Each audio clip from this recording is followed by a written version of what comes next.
이번에는 강원도로 한번 가보겠습니다. 우리 모닝와이드 시청자 여러분들 혹시 생선으로 만든 어간장 알고 계신지 모르겠는데요.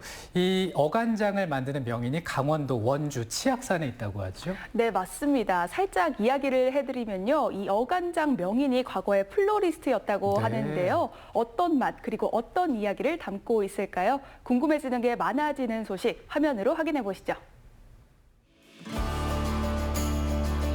플로리스트에서 어간장 명인으로 원주에서 색다른 이야기를 만들고 있는 정영애 씨를 만나봅니다. 어간장 명인을 찾아 떠난 제작진.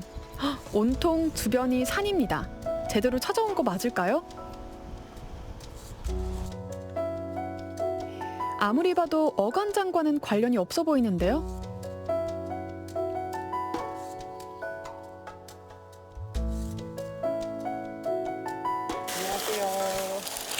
안녕하세요. 오늘 이제 그 어간장 명인이 계시다고 해서 왔는데. 예, 전데요. 저는 해발 450 숲속에서 어간장, 멸치액젓, 된장고추장을 생산하고 있는 정영애입니다. 반갑습니다. 서울에서 경남 고성을 거쳐 원주로 다양한 삶의 이야기는 오늘의 그녀를 만들었습니다. 제가 옛날에 남해 바닷가에 살은 적이 있어요. 멸치 액젓을 담가서 그건 걸러서 먹고 건더기를 버린 적이 있어요. 근데 마을 사람들이 나보고 바보라고 하더라고요. 그래서 왜 그러냐 그랬더니 그걸 왜 버리냐고. 그래서 이걸 건더기로 뭘 하냐 그랬더니 자기를 달래요. 그래서 줬거든요. 근데 이틀 있다가 그게 간장이 돼서 돌아왔어요. 그게 어간장의 시작이에요. 어간장은 대표적인 수산 발효식품으로 어패류에 소금을 넣고 1년 이상 숙성시켜 걸러낸 액체 조미료를 말하는데요. 오랜 시간과 정성이 필요합니다. 네, 멸치를 이제 소금에 절여서 담갔다가 1년 반 만에 정제를 해서 나오는 거는 액젓. 그러면 소쿠리에 받쳐서 정제를 하는 과정에 건더기가 남아요. 그걸 물을 좀 붓고 끓여서 정제를 하는 게 저희는 어간장이에요. 어간장에는 무엇보다 재료가 중요한데요. 알배기 봄멸치가 잡히는 5월, 남해 미조항에서 바로 강원도 산골로 배달됩니다. 5월 5일에서 25일 그 사이에 담가요. 5월 멸치는 크고 굵고 살이 단단해요. 그 중에서 우리는 또 막 그물에 입에 저배 해가지고 막 터는 거 있죠. 그걸 털어가지고 하면 막 배가 터져서 썰개 내장이 막 빠지고 이래요. 그때 멸치 액젓을 생산하는 과정에서는 많이 손해가 나죠. 씻고 오면서 물이 막 흐르니까. 근데 그 멸치가 제일 맛이 있어요. 깊은 맛이 나고 감칠맛이 나고. 바닷가도 아니고 강원도 산골에서 어간장이라니. 처음에는 의아해하는 사람들이 많았지만 한 번 맛본 사람은 다시 그 맛을 찾는다고 하는데요. 바다에 나가 있는 배하고 통신을 해요. 오늘 멸치 어때? 아, 오늘 좋습니다. 굵고. 그러면 나한테 연락을 하는 거예요. 준비됐나? 됐다. 아, 좋다. 그러면 우린 여기서 소금, 통, 비닐, 비비는 그릇, 인력 다 준비해놓고 기다리면 차가 요 마당 안까지 들어와요. 그럼 밤 12시 도착하거든요. 불을 온통 밝혀놓고 밤에 작업을 해요. 그러면 다 끝나면 원동이 트는 5시쯤 돼요. 그래서 밤에 작업을 해요. 성실한 정영애 씨의 삶처럼 어간장이 완성되고 있습니다. 대표님 또 어디로 가세요? 우리가요, 어간장 말고 다른 장도 있거든요. 한번 따라와 보세요. 맛보여 드릴게요. 치악산 자락 450m 고지, 양지 바르고 깨끗한 자연 속에서 깊고 순수한 맛이 무르익어가고 있네요.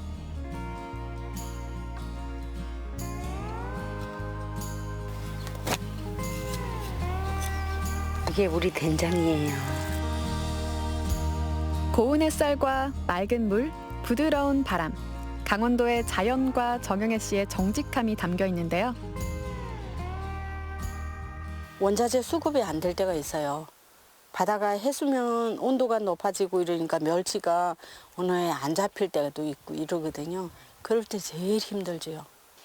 된장고추장은 뭐 그다고 어렵지 않아요. 작년 같은 경우에는 비가 너무 와서 고추 말리기가 힘들어서 그런 애로점은 있고요. 어느덧 그녀는 다양한 공모전에서 수상은 물론 2019년에는 한국무형문화유산 어간장 명인에 선정될 정도로 실력을 인정받고 있습니다.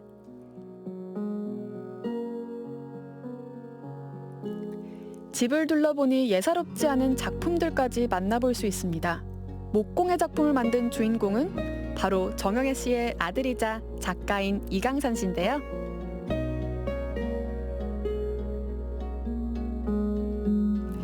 원주에서 그녀의 가족들은 삶의 모습을 다채롭게 표현해 나가고 있습니다.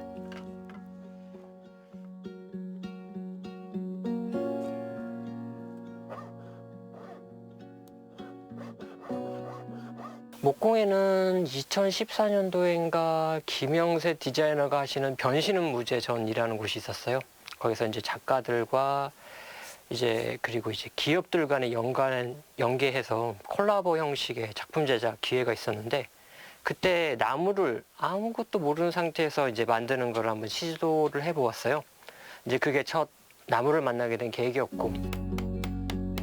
사실 정영애 씨는 청와대에서 믿고 맡길 정도의 꽃꽂이 실력자인데요. 그녀의 뛰어난 솜씨가 자식들에게도 이어져 가고 있네요. 제가 기억을 하는 게 3살, 4살 때부터 기억을 하기 시작하는데, 그때부터 어머니는 계속 뭘 만들고 계셨어요. 그러니까 저는 계속 뭘 만드는 거를 보고 자랐던 거죠. 그게 영향이 컸던 것 같고. 여기 아파공예란 게 뭐냐 하면 야생의 꽃잎을 따서 말려가지고 작품을 만드는 거예요. 하나하나. 이런 거는 꽃잎을 말려가지고 풍경화 사진같이 만들어 놓은 작품이거든요. 역시 말보다는 직접 만들어 봐야 알겠죠? 야생화를 눌러가지고 납작하게 그걸 가지고 작품을 만드는 건데, 초보자도 쉽게 만들 수 있는 아파공예 체험에 나섰습니다. 이렇게 꼬리를 먼저 이렇게 붙이고, 요게 앞면이고, 됐어요. 밀면서 공기를 빼주세요. 잘 눌러야 공기가 안 들어가야. 짜잔! 아파공예 작품이 완성되었습니다. 어간장뿐만 아니라 아파공예 강사로도 활약하고 있는 정영애 씨. 다양한 수식어도에는 많은 사연들이 자리해 있습니다. 꽃꽂이 학원도 하고 그러다가 남편이 공황장애라는 병이 생겼어요. 그래서 시골을 자꾸 가자고 그러니까 학원하고 꽃집을 접고 시골 가서 농사 짓기로 하고 갔어요. 그래서 관엽식물 농장을 하다가 태풍 루사가 한 방에 싹 알려주더라고요. 하루밤새 그냥 모든 작물이 걸레가 돼서 이제 그걸 다 정리를 하고 원주로 오게 된 거예요. 그러니까 제2의 기촌이라고 보면 되죠. 원주 산골에서 가족들과 함께 삶의 쉼표를 찾아나가고 있는데요. 이제는 마음이 지친 사람들을 위한 특별한 공간을 준비하고 있습니다. 우리 세 식구가 재능이 아주 다양해요. 아들 목공예, 아빠 공예, 저희는 장체험. 그래서 체험장을 준비하는데 단순히 체험이 아니고 복합 문화 공간이라고 보시면 돼요. 전시도 하고 작품 전시도 하고 여유롭게 시간을 즐기면서 휴식할 수 있는 이런 공간을 마련하고 싶거든요. 디지털 세대로 전환되면서 없어지는 것들이 많잖아요. 그런 없어지는 것들이 여기에는 남아 있었으면 좋겠어요.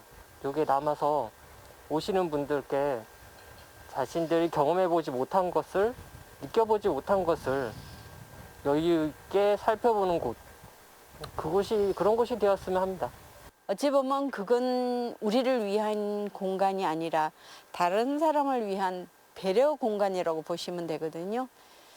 그게 이제 뭐 나이가 이 정도 되다 보니까 최후의 목표로 삼고 하나하나 만들어 가려고요.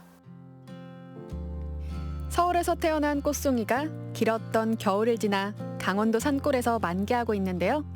그녀가 꽃 피운 희망이 널리 퍼져나가길 바라봅니다.